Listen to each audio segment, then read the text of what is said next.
step forward this time, and then we're gonna have some of the family members talk as well. Please give me your attention.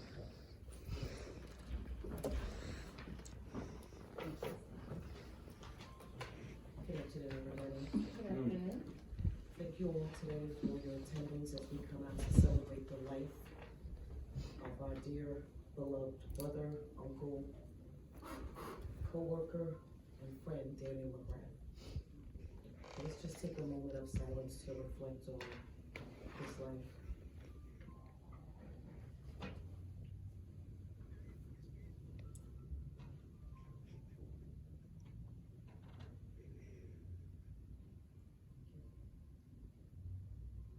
The Lord is my shepherd, I shall not want. He maketh me to lie down in green pastures. He leadeth me beside the still waters. He restoreth my soul. He leadeth me in the paths of righteousness for his name's sake. Yea, though I walk through the valley of the shadow of death, I will fear no evil. For thou art with me. Thy rod and thy staff, they comfort me. Thou preparest a table before me in the presence of mine enemies. Thou anointest my head with oil. My cup runneth over. Surely goodness and mercy shall follow me all the days of my life, and I will dwell in the house of the Lord forever. Amen.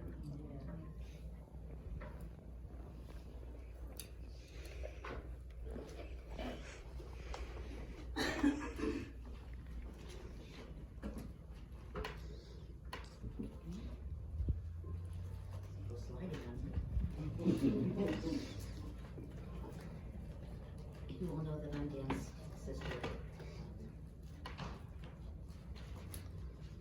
Our family is forever thankful and quite honestly overwhelmed by the amount of kindness that we've received from Dan's good friends and from his co-workers. We did call him Dan, but most of the time we called him Danny. Which may seem odd for some of you to hear. Nicole and Tim told me the other day, a few times I, in the third person, referred to him as Danny, and I noticed them look at each other and it's like, they told me that you called him Dan the Man or Dano or just Dan. But he was my little brother, so I usually called him Danny. I got away with a few things in the hospital. So many different doctors were coming in and introducing themselves. Didn't know who they were, and then would say, and who are you? I said, oh, I'm Maureen, I'm his baby sister. And Dan would smile and go. So I got away with it for a little while anyway. Dan was a special person. He was all about his family. He dedicated his life to two things: taking care of our mom, and then taking care of his work responsibilities. He really enjoyed going to work because it meant spending so much of his life with his long-term friends that are here today. I know that you all made him very happy. Growing up, we were a typical Irish Catholic family. Too many kids, not enough money. There were 7 children in our family, and we all went to Catholic school in the 1960s and the 1970s. Dan was right in the middle. There were 3 older and 3 younger. The nuns always sent notes home to my poor mother, complaining that Danny was a dreamer. Daydreaming all the time, he's always staring out the window, he's never paying attention. But then he'd always get 100 on his test. So my mother wrote back, so what's the problem? Stop complaining. Teach him something he doesn't know, and maybe he will pay attention. Just don't hit him. And I know so many of you enjoyed the photos that we're showing over there. There's the one that Dan and my brother Brian are wearing, the red choir boy outfits. And God help me, that's me in 7th grade, portraying the Blessed Mother. But they were both choir boys and altar boys. I'm sure that you will all agree that Dan had an exceptionally brilliant mind.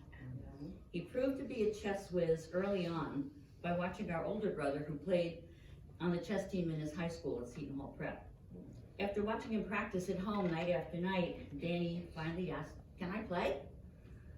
So he said, okay. Well, his very first game, he beat his older brother. Oh, by the way, Danny was 8 at the time. He played chess most of the time in the winter and then played Little League baseball in the summer. There were no video games back then. We actually had to go out and play. He was an exceptional pitcher and nonchalantly threw several no-hitters. He'd smile, he'd shrug his shoulders, he'd walk off the pitcher's mound back to the dugout after striking out the other side. Just love y'all. He had the good fortune of being coached by Fred Hill, who eventually became the Hall of Fame baseball coach at Rutgers. Our brother Brian told me a funny story yesterday. Brian didn't play baseball. He's covering his face already. Brian didn't play baseball, but he would umpire the games. While he was umpiring one of Danny's games, Dan got a single, was standing on first. He and Brian were busy talking when Mr. Hill looked up and saw that his umpire was not paying attention. Well, he fired Brian on the spot and was banished from the park. Danny was way ahead of his time. Back when everyone had black and white television sets, very few people had a remote control. We had a remote control. His name was Dan. And it really, seriously, it was his job to sit at the left corner of the television, and it was Dan, put on Rapid Patrol. Dan, put on wrestling. Dan, put on hockey.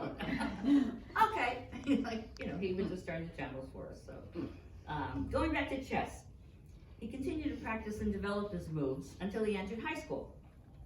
Before the end of his freshman year, he was already the captain of the high school chess team at Ciscasset, New Jersey. And he was already playing first board in competition against other schools. The faculty would challenge him, and they couldn't even beat him. So it became a challenge for them to find someone that could beat this freshman Dan. By junior year, he was the New Jersey State High School champion and began playing in regional and then national tournaments. In the mid-70s, Danny was invited to participate in a chess exhibition at Macy's department store in Newark. It may have been Bamberger's at the time, I'm not sure if anyone knows the area. And it was part of a book promotion for the Fischer-Spassky chess championships that garnered a lot of news because it was the US against Russia, the Cold War thing. He competed against 10 people at once, beating 9 of them and drawing 1. And he was blindfolded at the time. Oh my gosh. He was able to memorize the boards and go back, and now he's at board 7. He'd remember what the move was the last day. It was amazing. Because of his reliable consistency, his world ranking increased, where then he was eligible to compete in the World Chess Open for several years. This one particular World Chess Open, Dan made it all the way down to the Final Four. And in that Final Four, in the semifinal, he defeated the Russian champion, advancing to the final match where he eventually lost against the Canadian champion. He did lose, but because of his accomplishments, the United States Chess Federation awarded him the rank of a certified national master, so he could never lose his master status. I remember telling him that if he could play golf or tennis like he did chess, he'd be a millionaire. There's no celebrity endorsements in chess, unfortunately. Dan was a wonderful son. He had to put chess on hold because life, dedication, and responsibilities got in the way. He was the most devoted son. He did everything he could to make our mom comfortable. Dan was her primary caretaker for well over 30 years. Danny was always mom's favorite. And I joked before about Olive Garden. My mother loved to go to Olive Garden. Danny always took her to Olive Garden. I said, I know he's sitting up there at Olive Garden right now on Heavenly Way and Destiny Boulevard asking for more salad and breadsticks. There's an old Irish saying that the sun rises and sets on you. That's what Danny was to our mom. He was the sun. And we were all okay with that because he deserved it. There's no way we, my brothers, my sister, could ever repay him for everything he did for our mom. Danny was the best uncle too. When our children were growing up, they learned quite a bit from him. He would treat his nephew Steve to New York Mets and New Jersey Devils hockey games. In later years, he joined my son Matt in Atlantic City, teaching him how to shoot craps and play poker.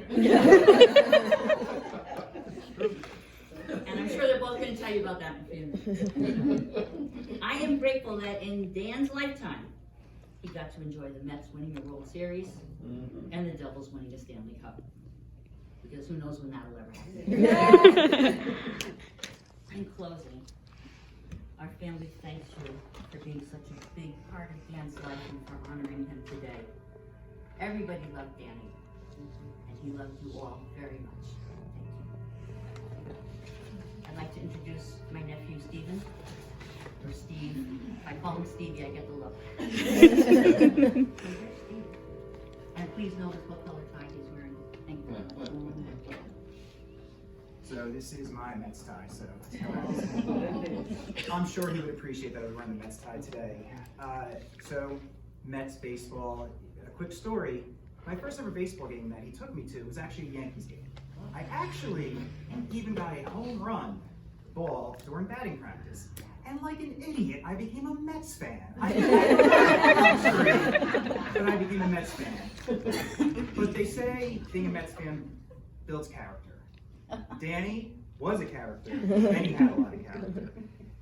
Whenever the mood needed it, whenever there was that quiet time, whenever the setting was appropriate, he would just have that one-liner, that quick wit. He would just come in there with something funny and just break the tension, and everybody would laugh and smile. He was a true character. And again, he had a lot of character. Growing up with my mom, my grandmother, he always made sure we had everything we needed. We were never for naught. He would always just make sure he took care of us and made sure we were comfortable and happy. So, but let's talk about fun things. Baseball, sports, hockey. So again, first baseball game was the Yankee game, but then in April of 1987, I go to a Mets game, and it's against the Cardinals, and we're in the nosebleeds of Shea Stadium, and I was hooked on the Mets forever since. Think of some of the Mets games we went to. We spent almost every Sunday going to the Mets games, and we would go, and before there was Ticketmaster online or calling in, we would actually go to the box office, look at the promotion schedule, and what's the cool promotion we want to get, and we would get the ticket for that game. And again, sitting up in the nosebleeds, but we always went and we had a great time. We were there for one game against the Cubs, where a Mets fan had a Cubs pen and set it on fire and was parading around the stadium, so that was fun to see.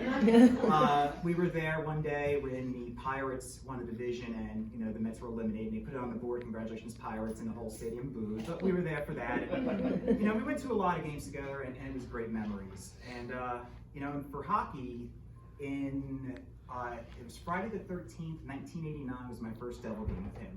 We sat 4 rows from the ice, not knowing the seats were going to be that good, and they were $24 tickets. Wow. You can't even walk into the building for $24 nowadays. We went to a bunch of hockey games together.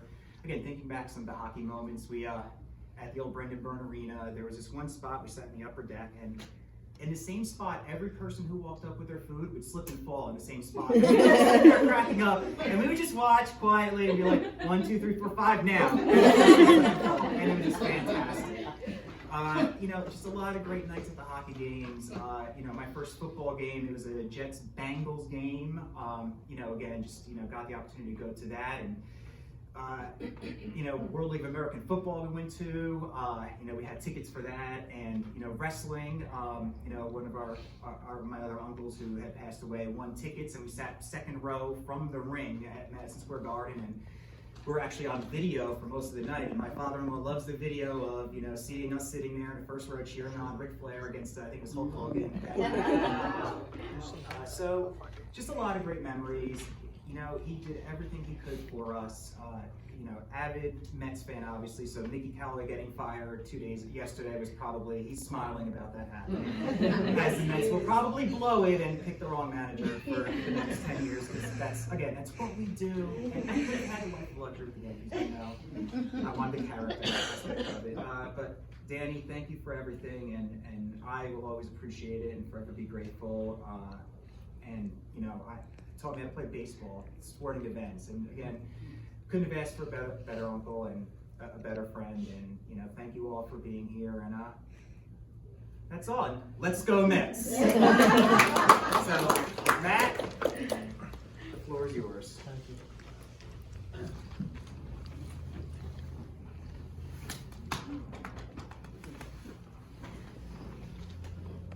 Hi everyone. I'm really not really good on groups like this, so Danny was, I can't explain how much more of a brilliant man he really was. I mean, His mind was just this absolute.